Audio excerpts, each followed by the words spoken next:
가을이 되었습니다. 아침 저녁으로 시원한 바람이 얼마나 좋은지 모릅니다. 특별히 새벽 기도에 나올 때 바람이 더 좋은 것 같습니다. 네, 새벽에 나와 보시면 아십니다. 이번 가을에는 그동안 기도하고 기대했던 모든 것들이 아름답게 이루어지기를 바라고 축원합니다. 이번 가을에 어떤 계획을 갖고 계신가요? 저는 모든 가정이 말씀의 가정을 세우는 일에 힘쓰면 참 좋겠습니다. 오늘 영상 광고를 통해서 보신 것처럼 다음 주일부터 말씀의 가정 세우기 프로젝트 6기가 이제 시작이 됩니다. 모든 가정이 참여해서 우리 교회 말씀의 가정 명예의 전당에 오르는 기쁨을 함께 누릴 수 있기를 바랍니다. 지금까지는 주로 교회 학교 자녀들을 둔 가정을 중심으로 하였는데요. 이번 가을에는 자녀들이 결혼한 부모님 가정, 또 1인 가정도 참여할 수가 있습니다. 모든 가정이 함께 참여해서 말씀의 가정을 세우는 일에 힘쓰면 참 좋겠습니다. 좋은 소식이 있습니다. 이번 말씀의 가정 세우기 프로젝트 말가세 6기는 미션이 조금 완화되었습니다. 이것은 굉장히 중요한 정보인데요. 제가 이 정보를 흘려드립니다. 이 말가 세울 때 가장 힘든 것이 성경 필사입니다. 이번 가을에는 가정당 한 권을 작성하시면 되겠습니다. 로마서를 가족이 함께 모아서 필사로 한 것을 작성하면 되겠고요. 그리고 9월부터 10월까지 매주 한번 가정 예배를 드리시고 사진을 찍어서 인증샷을 보내주시면 됩니다. 그리고 10월에 있을 교회 창립 특별 새벽 기도에 가족이 함께 참여하면 되겠습니다.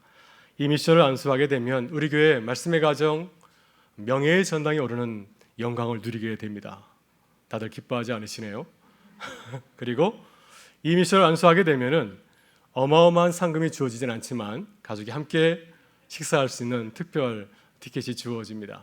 여러분, 기회가 늘 오는 것이 아닙니다. 이번에 저희 가정도 용기를 내어서 말가세에 참여하기로 하였습니다. 우리 장로님들 가정, 또 권사님들, 집사님들, 모든 성도님들로 힘내서 한번 도전하실 수 있기를 바랍니다. 그래서 이번 가을에는 무엇보다도 말씀의 가정을 세우는 기쁨이 모든 가정 가운데 함께하기를 간절히 바랍니다. 이 시간 사랑을 받는 자녀같이라는 제목으로 말씀을 나누고자 합니다. 11년 동안 KBS 9시 뉴스 대표 앵커였던 신은경 아나운서가 자신의 신입사원 시절의 이야기를 들려준 적이 있습니다. 신은경 아나운서는 재수 3수에서 어렵게 KBS 아나운서가 되었습니다.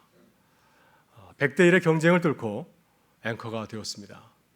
그래서 열심히 노력해서 최고의 앵커가 되자 하는 것이 그녀의 꿈이었을 겁니다. 그래서 이제 신입사원 시절에 열심히 선배들을 보고 배우려고 하는데 그때 기라성 같은 선배 아나운서가 이렇게 조언하였다고 합니다.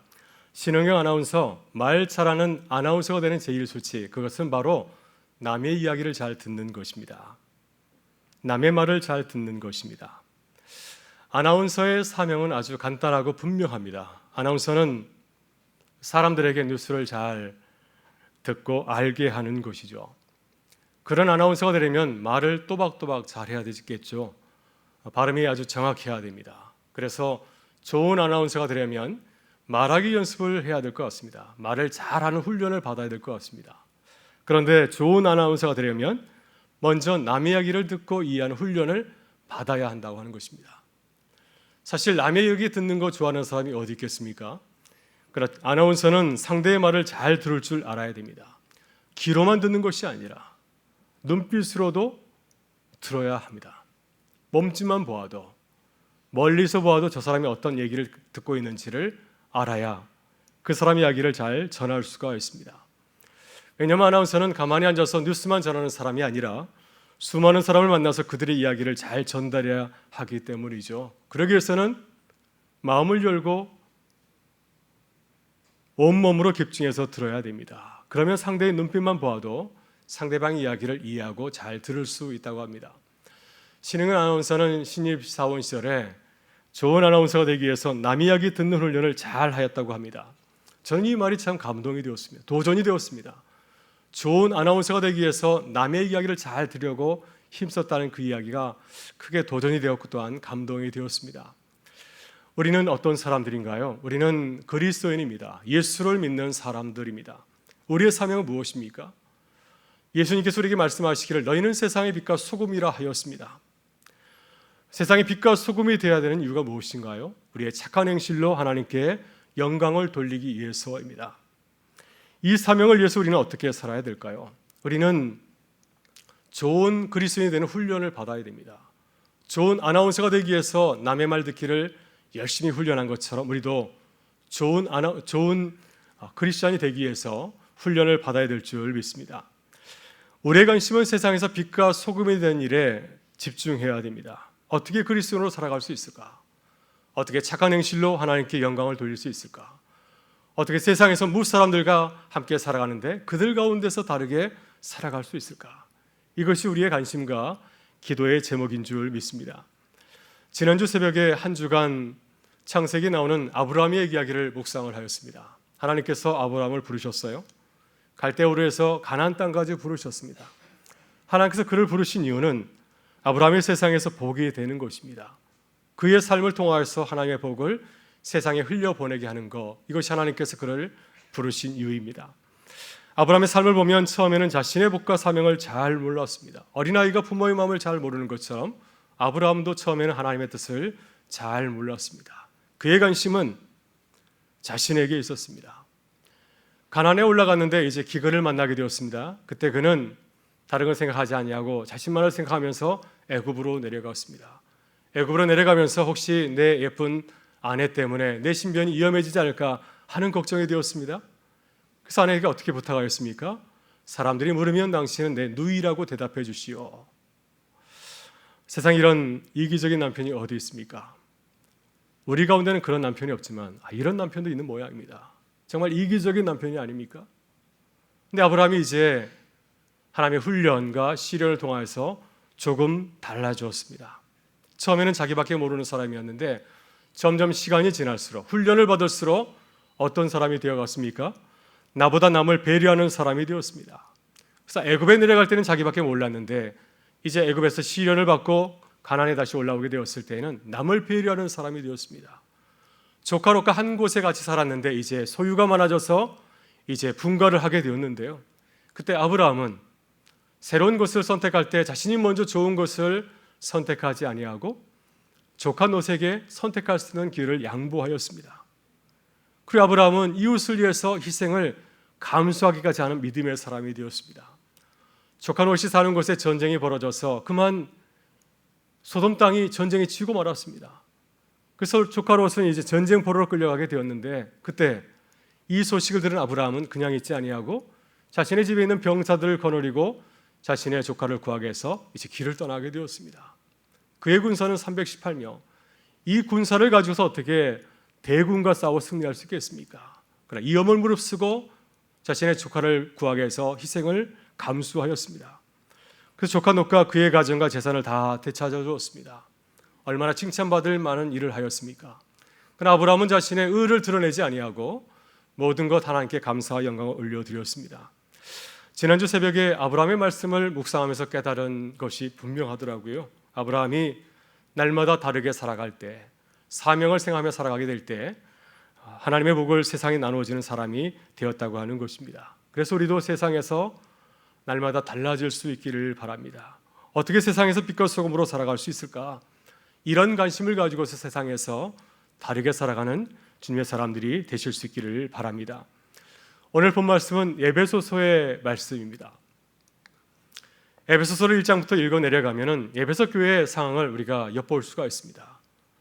에베소 교회가 평안한 교회였는지 아니면 문제가 많은 교회였는지 또 왜 바울 사도가 에베소 교회 편지를 보냈는지 그 이유를 우리가 깨달을 수가 있습니다.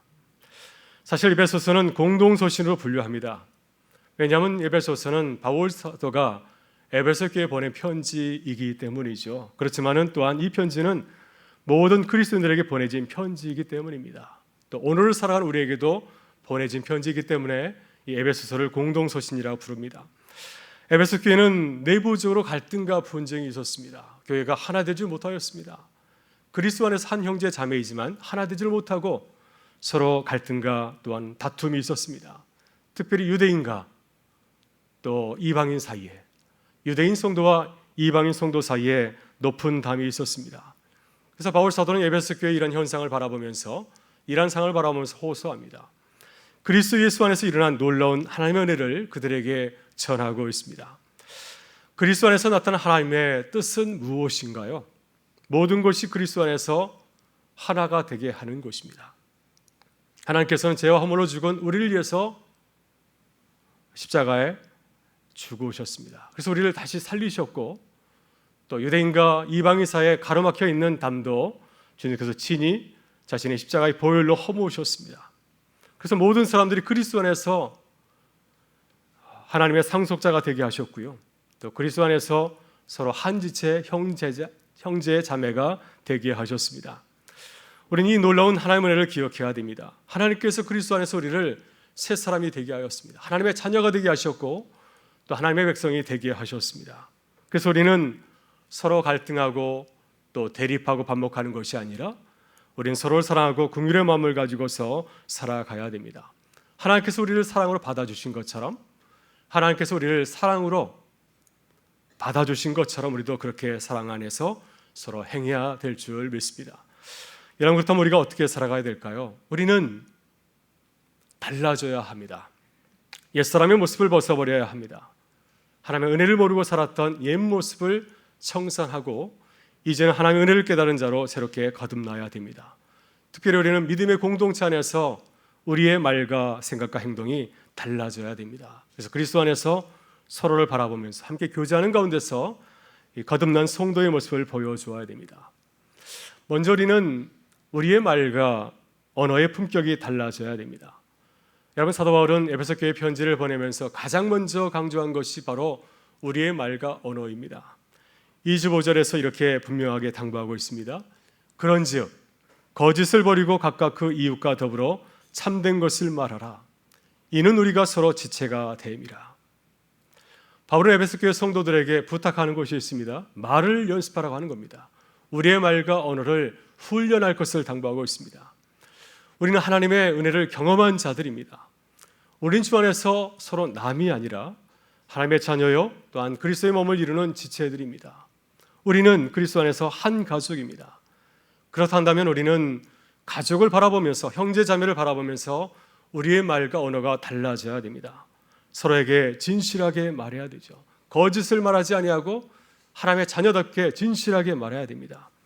주님께서 우리를 부르시고 말씀하신 것처럼 우리도 그렇게 서로에게 말해야 됩니다. 하나님께서 우리를 부르실 때 어떻게 말씀하셨나요? 우리를 피조물이라고 함부로 말하였습니까? 또 하나님께서 우리를 위해서 십자가에 달려 죽으셨다고 너희를 위해서 내가 죽기까지 하였다고 하면서 불평하고 또 험하게 말씀하였습니까? 또 주님은 우리 사이가 멀리하는 그런 꼰대 스타일로 그런 말투로 우리에게 말씀하셨습니까? 주님은 그렇게 말씀하지 아니하시고 아름다운 말과 언어로 우리에게 말씀하였습니다. 예수님께서는 요한복음 20장을 보게 되면은 주님을 배반하고 부인한 또 도망친 베드로에게 어떻게 말씀하셨나요? 주님은 베드로를 바라보면서 이놈 저놈 하지 않았습니다. 나를 배신한 놈, 나를 부인한 놈, 이렇게 말하지 아니하고 어떻게 말씀하였습니까? 나를 부인한 베드로, 나를 배반하고 도망친 베드로의 그 마음을 헤아리면서 그의 이름을 따뜻하게 부르셨습니다. 요한의 아들 시몬아, 내가 나를 사랑하느냐? 베드로는 주님의 음성을 들으면서 크게 감동되었습니다. 자신의 죄를 묻지 아니하고 자신의 이름을 따뜻하게 불러진 주님의 그 말씀을 들으면서, 그 음성을 들으면서 그는 이렇게 눈물을 흘리면서 고백하였습니다. 내가 주를 사랑하시는 줄을 주가 아시나이다. 예수님께서는 베드로의 그 축 처진 어깨를 다독이면서 그에게 제자의 사명을 다시 부탁하였습니다. 내 어린 양을 먹이라, 내 양을 치라, 내 양을 먹이라. 베드로는 무엇에 감동을 받았을까요? 자신을 향한 주님의 그 따뜻한 말과 언어에 큰 감동을 받았을 것입니다. 그래서 다시 마음을 고쳐먹고 주님의 그 제자의 길을 걸어가기로 다짐하고 결심하였습니다. 고린도전서 13장에서 사도 바울은 언어의 품격을 강조하고 있습니다. 성도의 언어의 품격을 강조하고 있습니다. 내가 사람의 방언과 천사의 말을 할지라도 사랑이 없으면 소리나는 꽹과리가 되고. 여러분, 우리는 어떻게 말해야 될까요? 어떻게 서로에게 말하고 있습니까? 가정에서, 또 일터에서, 교회에서 사랑하는 성도를 만났을 때 어떻게 말하고 나누고 있으신가요? 우리는 우리의 말과 언어에 사랑을 담아야 됩니다. 예수님께서는 베드로에게 말씀하실 때 사랑을 담뿍 담아서 그에게 말하지 않았습니까? 이러한 마음이 정말 필요합니다. 우리가 사는 시대가 얼마나 힘들고 어렵습니까? 우리 주변에 어려운 사람들이 너무 많이 있습니다. 그들을 대할 때 우리는 더더욱 사랑과 긍휼의 마음을 담아서 말을 해야 될 줄 믿습니다. 요즘 서점에 가면은 말에 관한 책들이 참 많이 나옵니다. 말 그릇, 언어의 온도, 말의 품격, 세상을 바꾸는 언어, 수도 없이 많은 책들이 나오고 있습니다. 아름답게 말을 사는 법에 대한 지혜에 관한 책들이 참 많이 나오고 있습니다. 왜 이러한 책들이 많이 나오고 있을까요? 우리 사회가 말을 무섭게 하고 험하게 사용해서 말로 상처받은 사람들이 무척 많이 있기 때문에 그렇습니다. 그래서 우리의 말을 한번 돌아보자고 하는 겁니다. 우리의 말을 아름답게 사용하자는 취지에서 이러한 책들을 발간한 것이 아니겠습니까? 이런 제목의 책도 있습니다. 말이 칼이 될 때. 다들 그런 경험이 있을 겁니다. 작은 말이지만 내 가슴에 박혀서 나를 힘들게 했던 그 칼과 같은 말이 있을 겁니다. 제 친구 목사님은 군대에서 이러한 말을 경험하였습니다. 고참에게 아주 심한 말을 들었습니다. 이 목사님이 서울대를 나온 아주 스마트한 목사님인데 아마 그 목사님을 질투해서 그런 말을 한 것 같아요. 그래서 이 고참이 무슨 일을 하든 잘하든 못하든 목사님을 빠가야로라고 불렀다고 합니다. 일본말로 빠가야로, 좋은 뜻은 아닌 것 같습니다. 다들 아시는 것 같은데요. 그래서 무슨 일 하든지 간에 이것도 못해 빠가야로, 이런 말을 계속 들은 겁니다. 그래서 이런 욕을 귀에 달고 삼았더니 군대를 제대한 후에도 악몽을 꾸고 했다고 하고요. 군대 생활 내내 제가 정말 빠가야로 아닐까, 내가 정말 바보가 아닐까 하는 생각하면서 우울증에 빠졌다고 하는 고민을 털어놓은 적도 있습니다. 이런 말이 칼이 되어서 세상을 돌아다니고 있습니다. 사람을 죽이고 있습니다. 말이 사람을 죽이고 있습니다. 우리의 말이 사람을 살리는 것이 아니라 사람을 죽이는 일이 벌어지고 있습니다. 여러분은 세상의 말을 버리고 사람을 살리는 사랑과 생명의 말과 언어를 전해야 될 줄 믿습니다. 아름다운 말로 주님을 보여주고 주님께 영광을 돌리는 새로운 언어 생활을 시작하실 수 있기를 주의 이름으로 축원합니다. 다음으로 우리의 생각의 수준과 깊이가 달라져야 됩니다. 여러분, 사도 바울은 우리의 언어와 말뿐만 아니라 생각하는 것도 훈련하고 당부하고 있습니다. 26절과 27절을 보게 되면 바울은 어떤 상황에서도 생각을 절제할 것을 당부합니다. 분을 내어도 죄를 짓지 말며 해가 지도록 부문을 품지 말고 마귀에게 틈을 주지 말라. 복음서에서 예수님의 말씀을 가만히 묵상하면, 예수님의 행동을 가만히 묵상하면 예수님께서는 생각하신 것이 정말 다릅니다. 주님은 생각하실 때 무엇을 우선순위에 두고 있습니까? 예수님은 생각하실 때 항상 나보다 남을 먼저 배려하고 있습니다. 분노의 순간에도 예수님을 공격하는 자들이 얼마나 많았습니까? 그들과 대화할 때도 예수님께서는 자신의 감정에 치중하기보다는 무엇에 관심을 두고 있습니까? 하나님의 뜻을 먼저 구하고 찾는 것을 보지 않습니까? 요한복음 8장을 보면 우리가 잘 아는 사건이 나옵니다. 가늠하다 현장에 섭섭한 여인이 있었습니다. 바리새인과 세인과 서기관들은 이 여인의 죄를 들추어내고 고발하였습니다. 예수님께 이 여인을 끌고 와서 이 여인을 처벌해 달라고 요구하지 않습니까? 이 바리새인과 서기관들의 생각은 무엇이었습니까? 예수님을 시험하고 고발하려고 하는 것이죠. 그때 예수님께서는 돌로 치라고 하면은 사랑이 없다고 몰아세울 바리새인들을 바라보았습니다. 또 예수님께서 이 여인을 용서하러 가면은 모세의 율법을 어겼다고 고발하려고 하는 이 바리새인들 서기관들을 바라보았습니다. 그러나 주님은 이 분노할 만한 상황 가운데서 침착하게 생각하고 행동하였습니다. 주님은 죽음의 위기에 처한 이 여인을 긍휼의 눈으로 바라보았습니다. 또 주님을 시험하고 이 여인을 죽이려고 하는 바리새인과 서기관들을 바라보았습니다. 그래서 주님은 먼저 어떻게 하였습니까? 바리새인 서기관들에게 그들의 무서운 죄를 깨닫고 돌아서게 하였습니다. 주님 그들에게 말씀하였습니다. 너희 가운데 죄 없는 자가 먼저 돌로 치라. 이 말씀하였을 때 돌을 들고 돌팔매 하려는 많은 사람들이 자신의 돌을 내려놓고 자신의 집으로 다 돌아갔습니다. 아무도 남지 않고 이 여인이 홀로 남게 되었을 때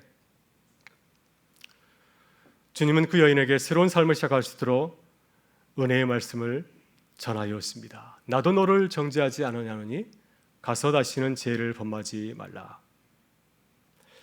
예수는 제자들에게 어떻게 생각을 해야 되는지는 분명히 말씀하였습니다. 산성수훈에서 이렇게 말씀하십니다. 그러므로 무엇이든지 남에게 대접받고자 하는 대로 너희도 남을 대접하라. 이것이 율법이요 선지자 아니라. 이 말씀을 신약의 황금률이라고 합니다. 사람들이 예수님이 하시는 일을 보면서 깜짝 놀라고 감동을 받은 것은 예수님께서 황금률 말씀대로 생각하셨기 때문이죠. 무슨 일을 하든지 남에게 대접받고자 하는 대로 너희도 남을 대접하라. 예수님은 우리에게 참 좋은 본을 많이 보여주었습니다. 우리도 그렇게 주님을 따라야 될 줄 믿습니다. 그럼 우리가 함께 섬기는 곳에서 우리의 가정과 일터에서 서로에게 감동을 주고받는 아름다운 역사가 일어날 줄 믿습니다. 여러분, 지금 우리는 코로나로 어려운 시대를 살고 있습니다. 우리는 서로에게 대접받기를 기대하지 않습니까? 가정에서나 일터에서나 교회에서나 누군가에게 대접받기를 간절히 원하고 있습니다. 대접받지 못하면 서운한 마음이 들 때가 얼마나 많습니까?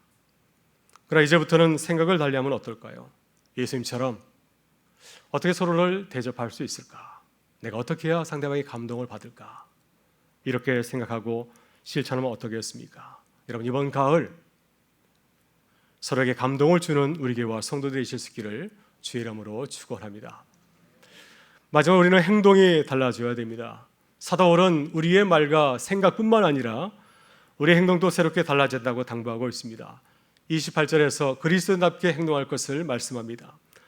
도둑질하는 자는 다시 도둑질하지 말고 돌이켜 가난한 자에게 구제할 수 있도록 자기 스스로 수고하여 선한 일을 하라. 에베소는 유대인들이 주로 살고 있는 곳이 아니라 이방인이 살고 있는 지역이죠.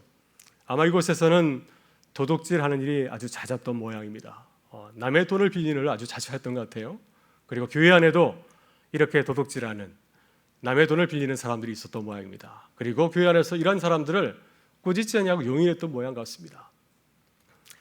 그래서 바울은 에베소 교회를 향해서 이렇게 말씀하고 있습니다. 세상 사람들의 행실을 따르지 말고 그리스도인답게 선한 일을 하며 살아갈 것을 강권하고 있습니다.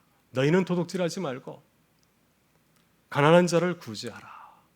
남의 것을 차려가지 말고 세상 사람들처럼 행동하지 말고 가난한 자들, 너희 주위의 어려운 자들을 도울 일을 먼저 생각할 것을 당부하고 있습니다. 여러분, 우리는 그리스도인으로서 고민하고 기도해야 됩니다. 어떻게 하면 우리 행동이 달라질 수 있을까? 어떻게 품위 있는 행동을 할 수 있을까? 그것은 우리가 주님을 바라보면서 주님을 따라가는 것입니다. 주님처럼 말하고 생각하고 행동하는 것입니다. 31절과 32절 사도 바울은 이렇게 당부합니다. 너희는 모든 악독과 노함과 분냄과 떠드는 것과 비방하는 것을 모든 악의와 함께 버리고 서로 친절하게 하며 불쌍히 여기며 서로 용서하기를 하나님이 그리스도 안에서 너희를 용서하심과 같이 하라. 그럼 우리가 어떻게 행동해야 될까요? 예수님께서는 제자들에게 선한 사마리아 사람의 비유를 들려주었습니다. 이 비유를 통해서 우리가 어떻게 살아야 될 것인가, 어떻게 행동할 것인에 대해서 말씀하였습니다. 여러분, 이 비유는 본래 누구의 질문 때문에 하신 말씀입니까? 한 율법 교사가 나와서 예수님께 질문하였습니다. 어떻게 행동해야 영생을 얻을 수 있습니까? 이렇게 질문했을 때 예수님께서는 한 사마리아 사람의 비유를 들려주었습니다. 어려운 상황 가운데서도 강도 만난 사람을 구해준, 도와준 사마리아 사람의 이야기를 들려주면서 마지막으로 이렇게 당부하셨습니다. 가서 너도 이와 같이 하라. 예수님께서 제자들에게 강조하신 말씀은 무엇인가요? 이 선한 사람, 사마리아 사람처럼 빨리 가서 실천하고 행동하라고 하는 겁니다. 주의 말씀을 들었으면 머뭇거리지 말고 그 말씀을 즉시 행동하라고 하는 것입니다. 그러나 우리는 어떻습니까? 우리는 율법교사처럼 그리스도인의 삶과 행동에 대해서 생각만 할 때가 참 많이 있습니다. 그리고 제사장과 레인처럼 행동해야 될 때 행동하지 아니하고 피하거나 주저할 때가 참 많이 있습니다. 그래서 주님께서는 제자들에게 어떻게 말씀하십니까? 너희는 머뭇거리지 말고 즉시 순종하고 행동하라고 하는 것입니다. 그럼 우리의 삶이 아름답게 피어나야 됩니다.